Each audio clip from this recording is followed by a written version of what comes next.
All right. Good morning, everybody. Thanks for taking time out of your Thursday to join us today. Really excited about. Always excited to have a show here, but I'm especially excited today. I've got Dr. Michelle Simon here with me, and we're going to talk about direct primary care. What we're going to talk about, what her institute does is they actually support DPC doctors out there. So if you're somebody who's in the DPC space and are tuning in today or got invited today thinking like, why is Chris inviting me to this, right? I want to, in a roundabout way, introduce the DPC folks that are out there to Dr. Simon.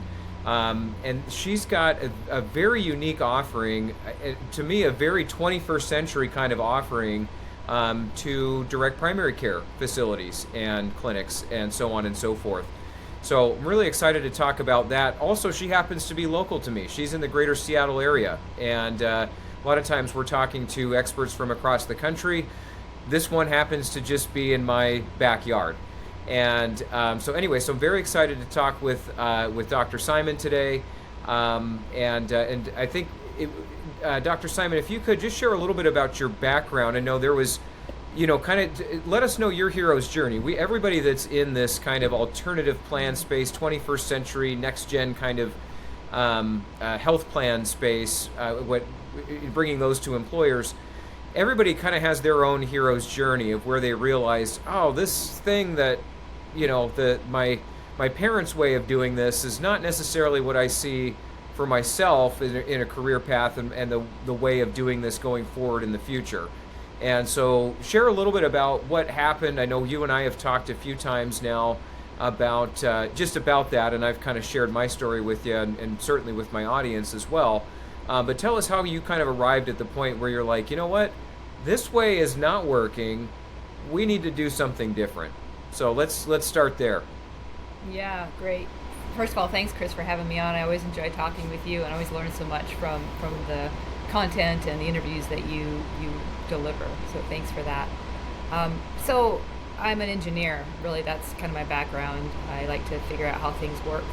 And my dad was an engineer. I got an undergraduate degree in mechanical engineering, and it was a little dry. So then I decided to go forward, and I got a fellowship at the Duke Engineering Research Center in North Carolina, and I went to UNC Chapel Hill and got a PhD in biomedical engineering. And I really thought that that was going to be the answer, but towards the end of that, I realized that for me personally, it wasn't really what I wanted to do. It was important work for sure, designing hospital equipment and things, but I recognized that a lot of the money and a lot of the effort in healthcare was spent in the last 6 months of life, and that isn't really what I wanted to be doing. I wanted to be focusing on solutions, and like those folks that were there maybe could have been doing things differently decades earlier that would have changed their trajectory of health.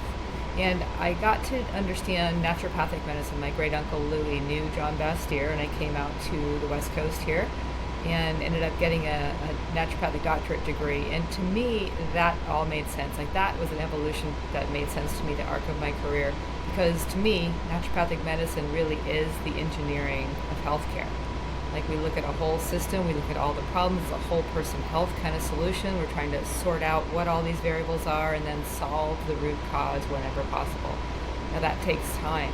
So the model of naturopathic medicine is you spend like an hour the first time you meet a person, and then routine follow-up calls are about half an hour long. Now this doesn't fit in typically with the conventional healthcare system very well, which primary care visits are 7 to 10 minutes at most. You can't really get into much detail. You can't solve much. You can't talk about more than one problem at a time. And when you're trying to do a whole person health approach, take an engineering approach, you need to do that. And I learned about direct primary care. And what that allows a practitioner to do is spend the needed time to really sort through all of the issues that patient is having and get down to the root cause of the issue. And that to me made a lot of sense. So all of the incentives line up for me in direct primary care because you are getting a payment month over month to manage the case, but your visits don't get paid necessarily just because the patient's ill.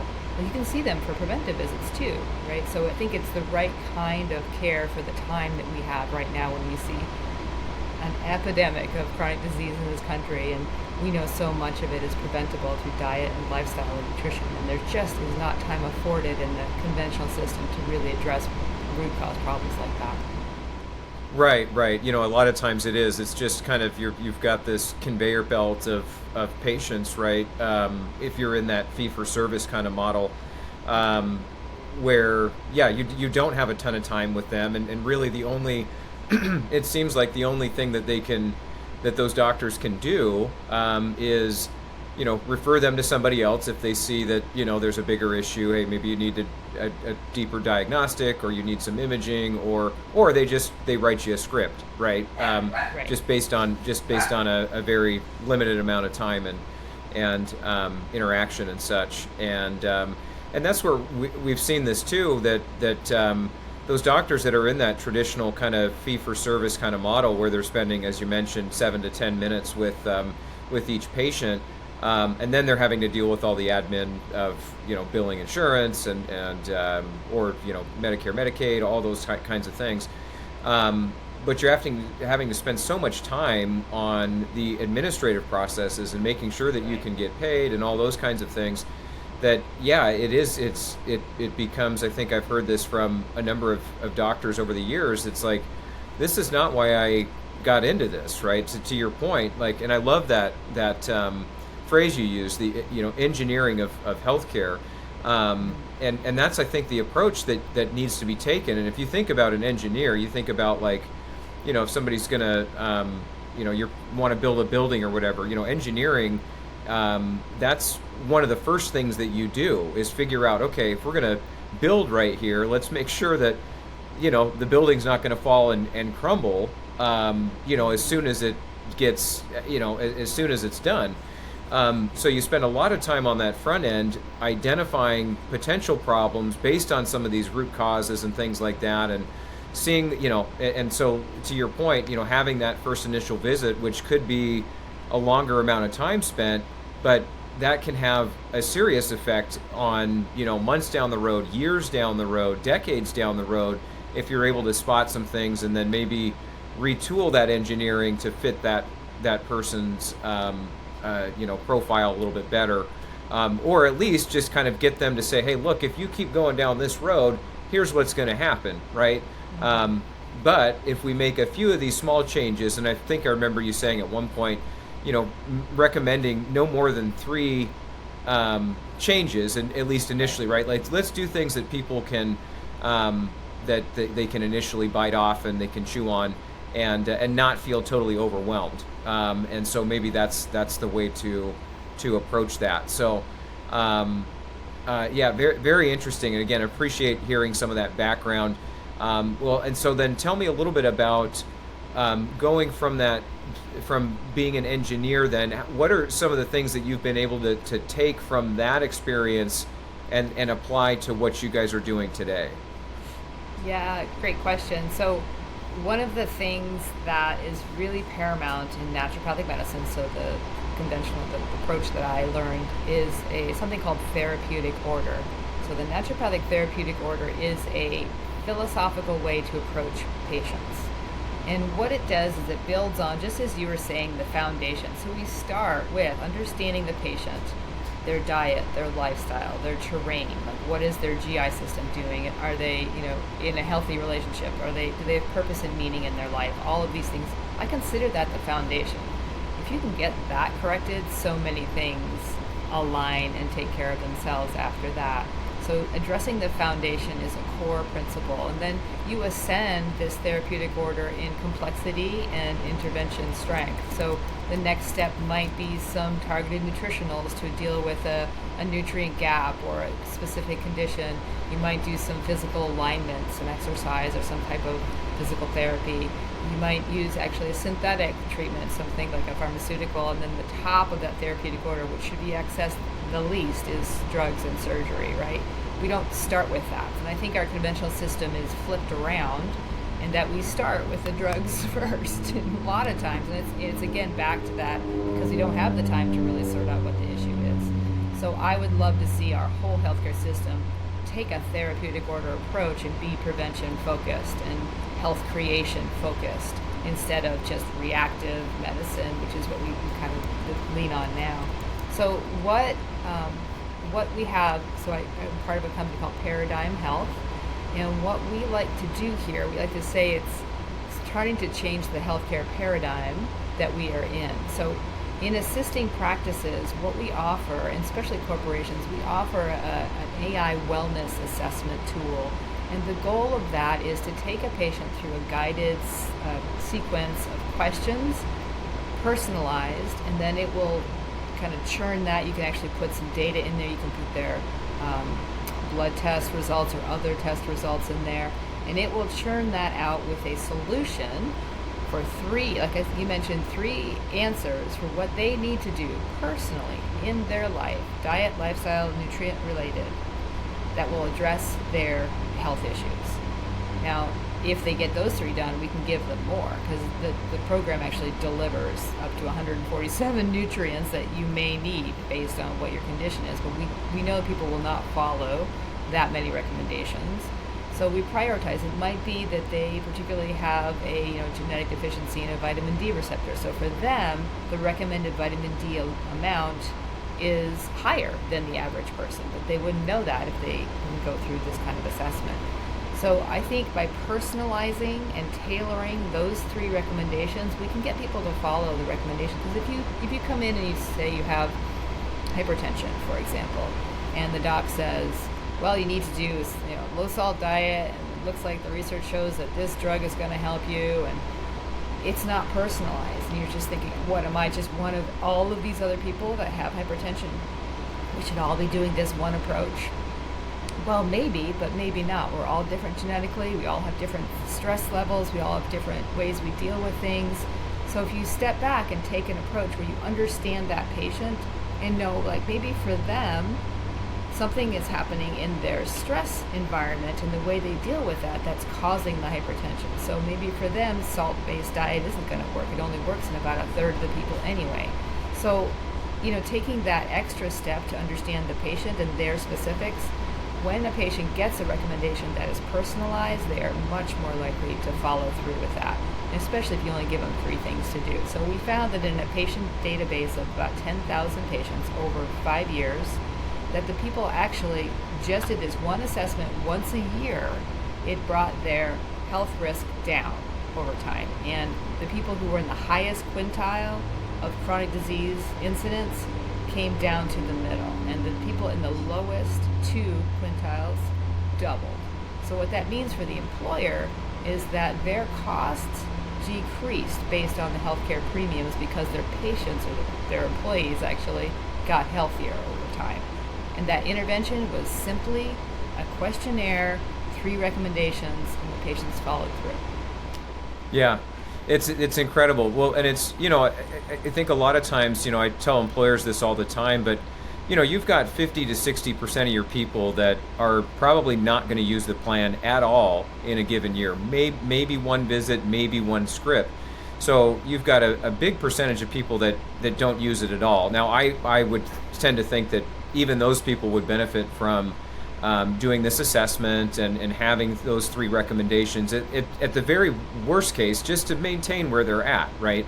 And then you do have 5 to 10% of your people that are spending about 80% of the claims dollars. So those people, if you can have early interventions and maybe some lifestyle changes before you look at, surgeries and prescriptions, to treat those conditions, that you're going to be in a far better position. Those people that are those frequent flyers or those high claims utilizers and such. So that's a really important distinction to make here, is that if you can have those early interventions and things that you can take that naturopathic approach versus the that fee-for-service approach where it's just constantly treating symptoms. They're going to be in a far better position, long term certainly, but even short term as well, right? I know as human beings, we hate change. We don't want to do anything differently than what we're comfortable doing and things, but I think inherently most of us know that we need to get out of that comfort. We need to get out of our comfort zones in order to grow and adapt and to just ultimately to lead happy, productive lives, right? So it's it's I love what you guys are doing from that standpoint, that it's making everything much more personalized. And we live in an age where everything is personalized. You think about your phones and all the apps that are on your phones and the settings and all these things, and and even buying vehicles, right? You can tweak the different options and you can have it set to just how you want it, specifically. And even our clothes these days, there's shoes, right? Like you get them custom, like you want this color and you want this, whatever, but we can customize everything else in our lives, and yet we've still been stuck in this like decades old fee-for-service healthcare system, which is opaque and fragmented and confusing and ultimately expensive. And why, it's 2025. We're halfway through 2025. In fact, why would we be, be accessing medicine and healthcare the same way when there's so many new technologies and so many new advancements, right? You're so right about that. I mean, especially now in the world of AI, like the change is going to be coming rapidly, and I'll say one thing that distinguishes our process and the AI that we have on ours is AI is as smart as what you train it on, right? So the database you use to train is absolutely critical. So not all research is the same. I mean, if you don't know how to read research and you just look at the abstract and you assume the study supports what the abstract says, that's not always the case. Like, you have to read down into what's the inclusion criteria, what's the exclusion criteria, to make sure that what they're saying happened in that study actually did happen. So the database that this AI is built on is 50,000 clinical studies that have been vetted over 10 years by actual doctors, looking through the research and making sure those studies are ones they want to build their intelligence on. So I think that's an important distinction, as we move into this world of AI. It's good to know where your models are built. Yeah, absolutely. Well, and so tell me a little bit about, I know I teased this already kind of in the beginning, but what you guys do, so you don't obviously operate a direct primary care clinic, but yet you've got connections into that space and help support those direct primary care clinics and facilities and such. Tell us a little bit about how you guys, how you do that, right? How does, so if I'm somebody in the DPC space tuning into this, what's the practical application? How do we work with Dr. Simon, and what does that look like exactly? Yeah, so what we do is we help connect you to clinics that are primarily naturopathic, that are working in the DPC space, and they're part of a clinical network that we support. So these are mostly in the Western Washington area at this point. We have other clinics that are in California, Oregon, and Vermont, but it's a small percentage of really our overall. So we have about 10 clinics here in the area. We're actually building that out pretty quickly. So that is what we do, is we connect you to those primary care clinics. They are multi-practitioner, they're very experienced, they're very well run. We actually vet them and look at their P&Ls over the past 3 years and make sure it's a well-run clinic before we put a resident in there, because it's a residency clinic also. And then we also provide the software for the employees to take this study, and then the results of that go to the doctor at the DPC. So it actually accelerates their knowledge about the patient and how to get them better.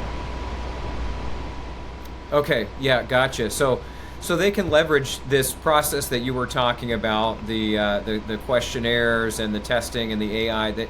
That's something that they can leverage, that they can bring to their patient panel through bringing you guys into the fold as an additional service offering. So.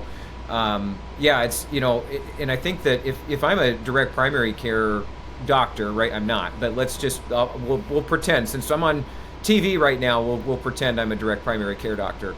And I already, rather than having, I don't know, say 3,500 or 4,000, patient panel, I've already got, let's say it's 750, 800, less than 1,000, right? Which I think most that's something that's manageable, that you can handle from a DPC space, and especially if you've got that you're on that subscription base, and so you've got that regular revenue coming in. You can afford to take as much time with each of your patients. So you already, your job's a lot easier than that fee-for-service doctor. This is just something, this would be an additional enhancement that I would think would make your job even easier, because you're taking a lot of that human error, and you're taking a lot of the things out of it by leveraging this technology, and by leveraging doing some of these basic things that is going to give somebody a short-term program that they can be on, or some short-term changes that they can make, and then they can monitor that long term. Because I imagine, and I've talked with a lot of people in the direct primary care space, is that their clientele is very sticky. I mean, once you have kind of been exposed to that and understand how that works, and then get used to accessing the healthcare system through a DPC, a direct primary care facility or clinic, you're not going to go back to what No. the old way of doing things. It's just simply not going to happen. So you really can build that long-term relationship with your patient panel, and I think that's really, again, probably the reason a lot of people get into medicine, is that maybe they've had some kind of triggering event in their own lives with a family member, a loved one, that's kind of spurred them in that direction, or what have you. But I think at the end of the day, they want to heal people, right? That's kind of that's the notion, is that you want to heal people, you want to help people, and you see this as a way to give back, and for that to be your purpose and your calling. And yet, and then again, you get into it, and then you realize, oh my gosh, I'm spending 40% of my time doing administrative stuff and billing insurance companies. This is not why I got into this. I always joke with employers about, you didn't get into business so that you could start offering employee benefits, but yet, here we are. And so now you've got problems that come along with that, and you've got to find solutions for it. So, well, tell me a little bit about what you see is what, I've kind of done my future forecasting, but tell me about what you see from your perspective. And again, I'm coming from the insurance angle into this world. You've come from, well, first engineering, but more on the medical side. But what do you see as the future of healthcare in America? Yeah, it's a great question, and I'll say what I hope to see. And what I hope to see is that patients will start to understand the options they have with regard to whole person health. Now, when I say whole person health, I mean all of the providers that take a whole person health approach. So that's functional medicine docs, it's naturopathic doctors, that's even chiropractors, it's Ayurveda. There's many systems of medicine that really take into account the full patient's set of variables and help them on their path going forward. So if we step back, and there was a study, a modeling study done by a colleague, Patricia Herman and Helene Langevin of the NCCH, the coalition. And what they did is they took a whole person health approach, modeled two patients, age 40. One patient was going to be seen by conventional care, and they modeled that forward to age 80. And then the other patient was going to be seen through a whole person health care doctor, and they modeled that going forward. Now, and they took it, it's an economic analysis. They looked at the cost of those two patients.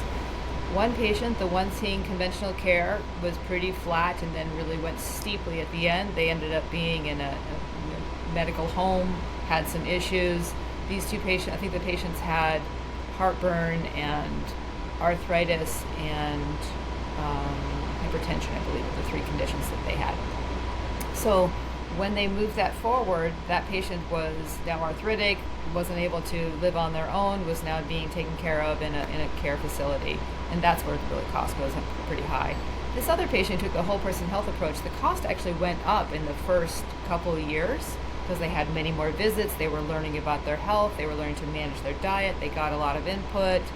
But then after that, it tailed off, right? So their healthcare costs did not, and by age 80, they were living independently. They were vibrant. They were having a good life at that point. The cost differential at the end of the lifespan, when they did the age 80 comparison, the age 80 comparison, was over $755,000 to like 300 and something, 355. I don't remember the numbers exactly, but it was like threefold difference, right?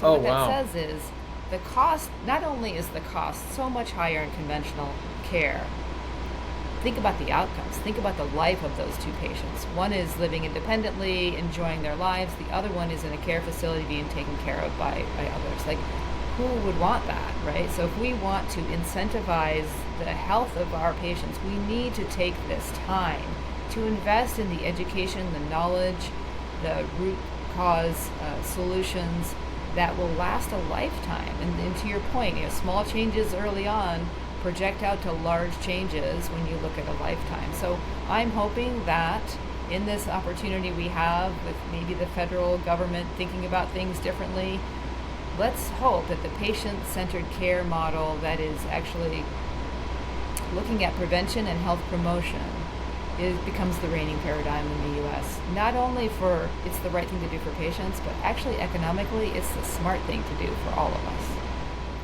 Yeah, I agreed. And again, if we just like project out, like we think about, again, these numbers are true whether a group is small or large, right? Yes. And I'm just thinking about employer size groups, right? Where it's like, again, these, the 50 to 60% that don't use the plan at all, and the 5 to 10% that are spending 80% of those claims dollars.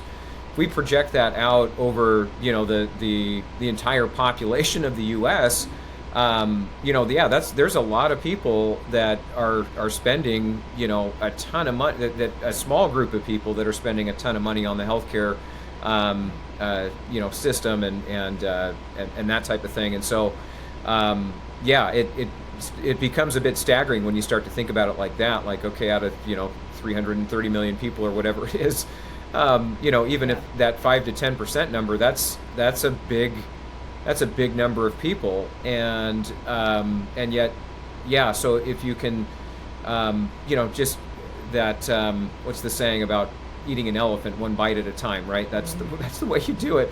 So if we can do this slowly, with just a small amount of people, it can have such a big impact on the rest of us. And the problem is, again, in the fee-for-service kind of system that we've been in, all these old patterns of behavior, the incentives are on getting in and getting more visits, getting more referrals, getting more scripts filled, getting, all these things. And it's, goes back to what I talk about a lot with the medical loss ratios and all that. And it's like, well, healthcare costs continue to rise, and that's partly why health insurance premiums continue to rise as well. But the dirty secret is that that the insurance companies want to spend more and more and more on claims each year, because that's how ultimately how they can grow their piece of the pie. Is if there's more being spent on claims, well, then that also inflates the amount of money that they're able to keep and get around that medical loss ratio of 80%, which was something that was codified in the regulation when the ACA was passed. So,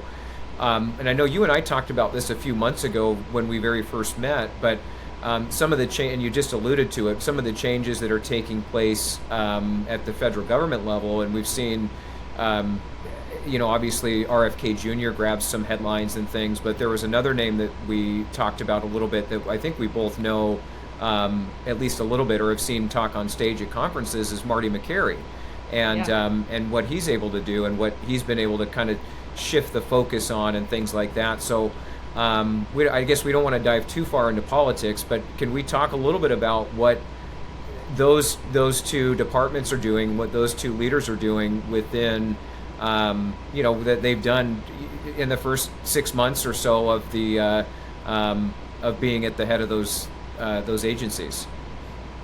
Yeah, and I think TBD. A lot of that is, of course, yeah, yeah, for sure. I think always.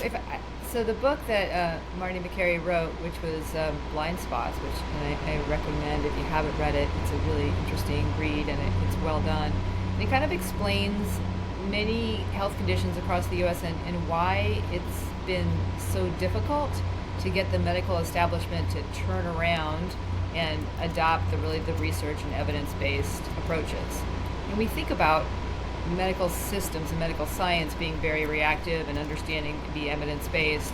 What he goes through and explains is that sometimes it takes 20 years or more for the healthcare system to really understand the research and evidence base and make a shift based on that. And what I came away with when I read the book is that so much of medical decision making is by consensus of expert panels. Mm-hmm. And when you think about who an expert is, they've built a career on a particular way of thinking. This is their dogma, their personal dogma. So it's harder to get experts who have a career built on a particular philosophy to change their mind based on evidence. And you wouldn't think that's the case, but he goes through chapter after chapter of how that has happened here in the U.S. And so one of the things I see him doing at FDA is starting to rethink expert panels and how decisions are being made. And we'll see how that turns out. I don't know fully. I think he's just starting to get into that work. But I appreciate people who have an open mind and do look at the actual evidence as it's evolving and recognize that we need to change and be more nimble when we see new evidence emerging.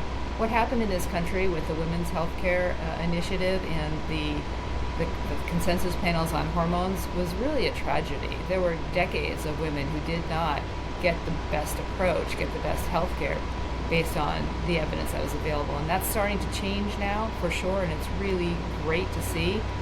But I think we really need to take a hard look at how we've been making decisions in this country based on healthcare. And I hope that that is some of the changes that will be coming forward from Marty at FDA and maybe from RFK Jr., I don't know.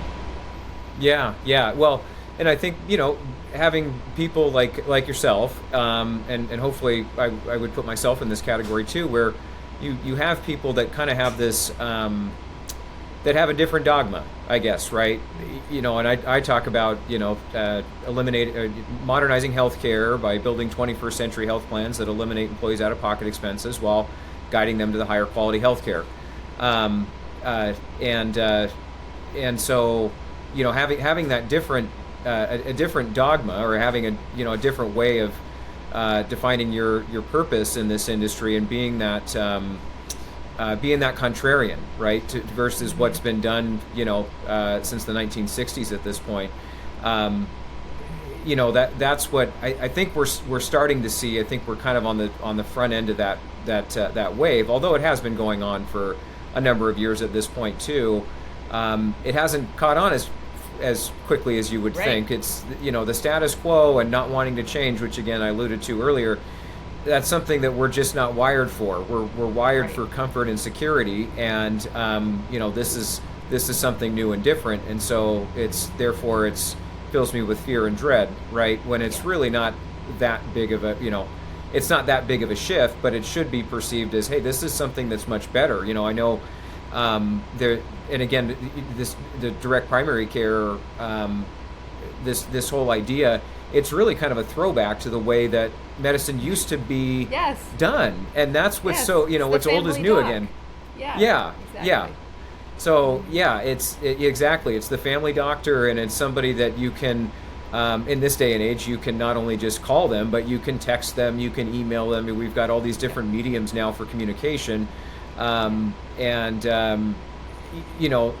we don't have to wait for months to get in and see our primary care doctor and then never really get to know them at all, or those types of things. That's hopefully that's something that's gone away as medicine became very industrialized, I guess we'll say, right?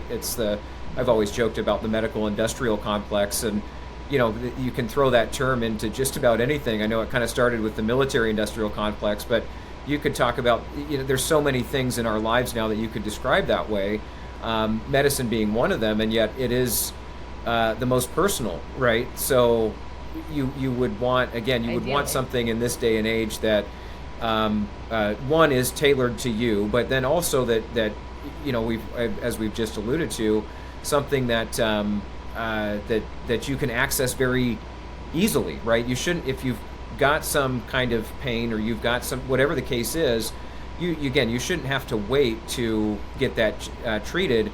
And you also, and we've seen this too over the last several years, but you also shouldn't have to delay that treatment, right? You shouldn't have to say, I'm afraid of the financial ramification. I don't want to have to pay my copay and then maybe have to pay my deductible for a diagnostic or for an image, or then have like a follow-up visit, and at every point you're being nickeled and dimed along the way.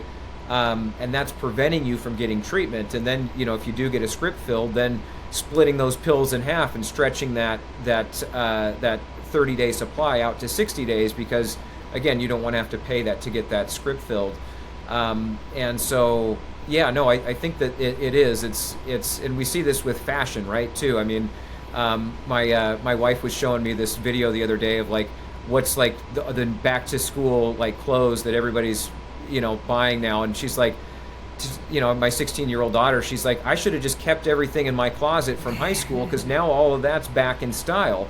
And it's the same thing with how primary care is delivered now, which, I don't want to put words in your mouth, but what I talk about all the time is that the primary care doctor, whether it's DPC or that fee-for-service doctor, that primary care doctor in the patient's eyes is really the gatekeeper to the rest of the healthcare system, right? They're going to be the one that helps you navigate through that, or maybe lack thereof, but they're going to ultimately be the one that somebody's going to go to see first. Hey, I'm having this problem, I'm having this concern, whatever it is, and they're ultimately going to be the ones that's going to help kind of triage that. So, we want people to get in and use their primary care doctor as much as they want or as much as they need, and so we're finding ways where we can make it easier for them to do that, and then ultimately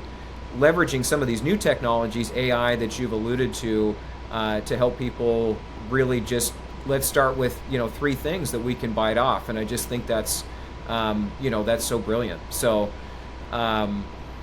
anyhow, can maybe you can expand a little bit on some of your guys' efforts to, and I know I've tried to help with some of this, introducing you to some of the direct primary care folks across the country. But what are some of the ways that you guys have been able to connect with some of the DPC clinics out there? Yeah, it's mostly through relationship at this point, and it's still an emerging, I would say, sector. There aren't that many clinics, and there's a few organizations and associations, but it isn't really. There's not a deluge of them out there yet, and I hope that there will be. Sadly. Because, yeah, it is funny, but I do think that the future, like, this makes so much sense that once it flips over, this will be the way healthcare is done. There's no reason Agreed. It shouldn't be done this way. It's just going to, like you said, people being comfortable with the idea. It's going to take time. But then at some point, I think in the near future, we're all going to be like, oh, why? We were always doing this, weren't we?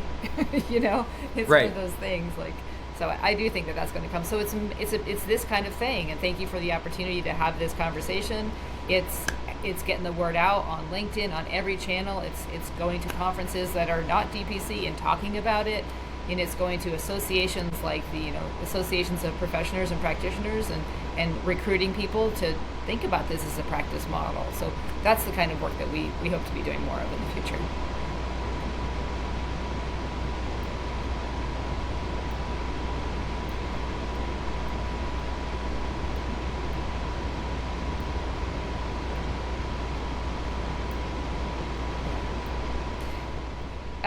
So with regard to Paradigm, we're about to roll out with our partner a brand new AI platform that's going to be even better than the one that we currently work with, and that should be happening this fall. So I'm super excited about that, and I can't wait to hop on and maybe show you some of that once that's ready.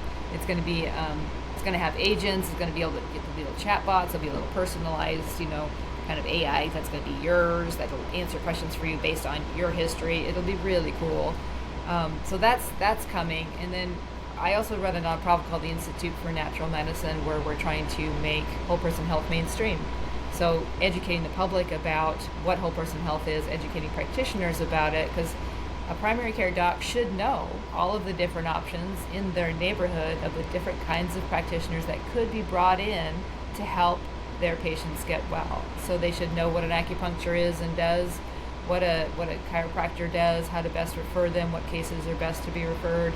They should know what Ayurveda is, how to access nutritionists, all of this. They should be very familiar with it, be whole person health literate, and that way we can actually stop one of the log jams that I see with regard to accessing whole person care is that some docs just don't know enough about it or don't trust it well enough. But if we educate them first, then that will really help.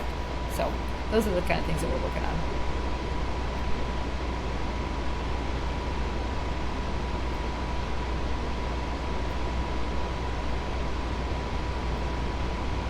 Right.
Exactly.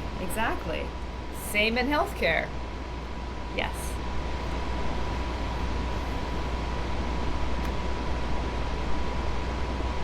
Yep.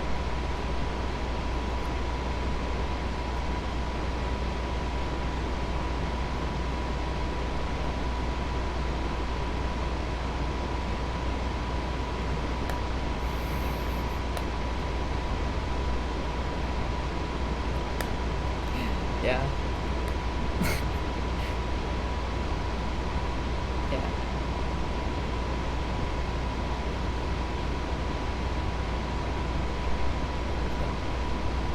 Yeah. Yeah.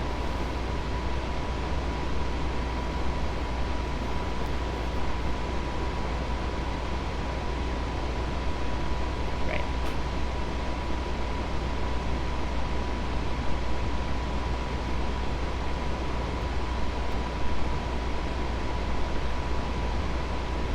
Yeah, exactly. None of us do everything, and we have to recognize that, So, even though in my education and training I learned a lot about nutrition, I still refer to nutritionists because they have a depth of knowledge that I did not have. So I think it's important to recognize your shortcomings and where you can bring others in to help your patient, because that's the primary goal, is to get them better, right? So you want to make sure that that's the cause.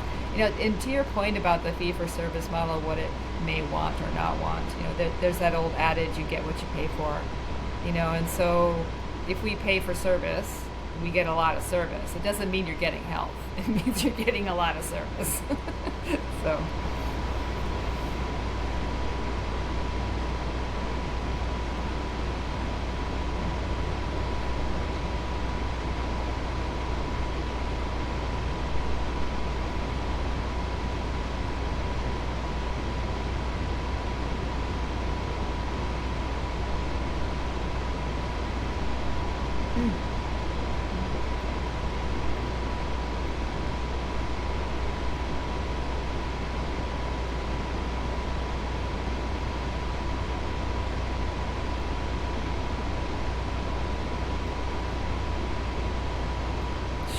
Sure. Yeah, the Institute for Natural Medicine, it's a 32-year-old nonprofit now. I've been with it almost half of its life, and we're really focused on educating patients. Like, that is our goal. It's public patient education. And we have a great website. It's naturemed.org, naturemed.org, where we have lots of information. It's all evidence-informed, evidence-based. We medically edit all of our articles, so it's really reliable information. We think we are probably the only public nonprofit doing education to the public about whole person health. I think that we are. If you look at other websites like Healthline or WebMD, all of those, they are revenue generating business entities, right? So they've got a reason to be educating, and they may have sponsors that want them to say things a certain way. We are not. We are 501c3. We are here just for the education. I think that really sets us apart as a different and much more trustworthy resource for patients to get information about their health and how to access naturopathic doctors as well. So we have a national database of licensed and vetted NDs that we offer there. Find an ND, it's right on there. And we're expanding our mission really to include all of the different types of practitioners that deliver whole person health. So that means, like I said before, chiropractors and acupuncturists and functional med docs and all of them. Even if you add all of these complementary integrative health professionals together, it's just still a very small slice of the whole healthcare pie.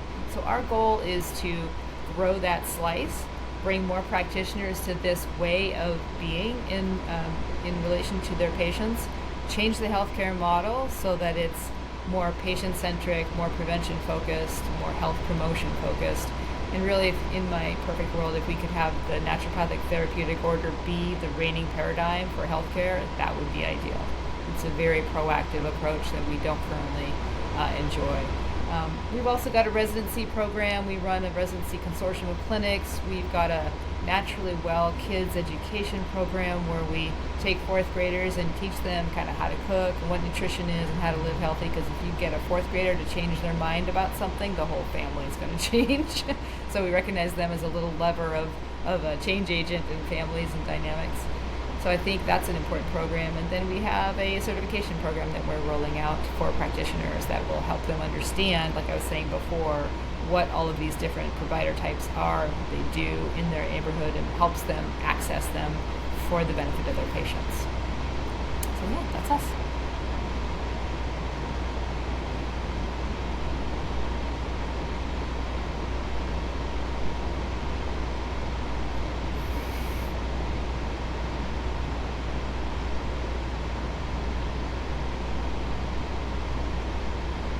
Yeah.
Wow.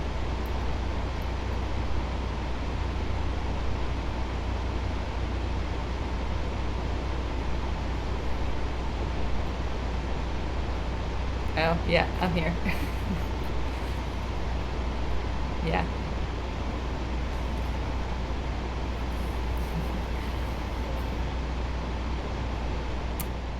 Yeah, sure. So a couple different ways. One is just probably the quickest email is msimon@naturemed.org, naturemed.org.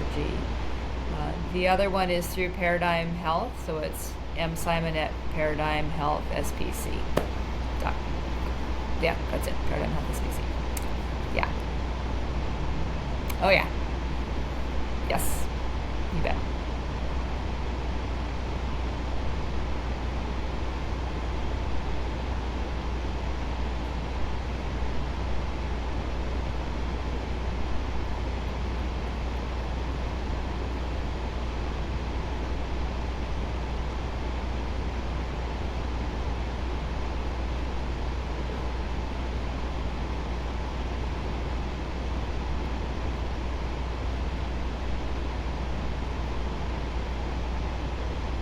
Yeah.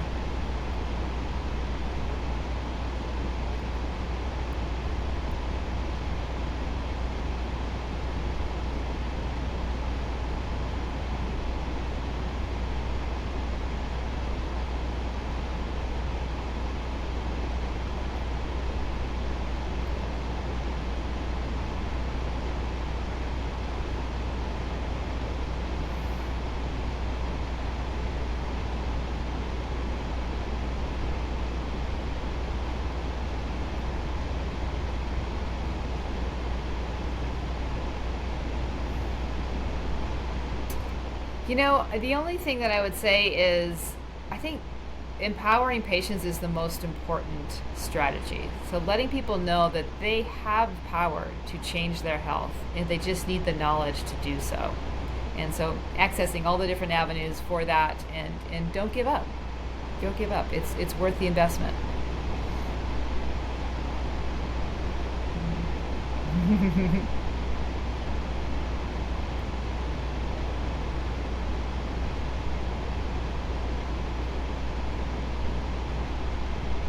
Yep, definitely. Totally.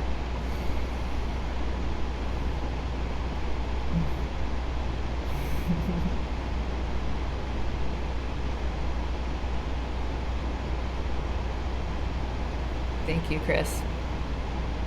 I appreciate it. Have a great day.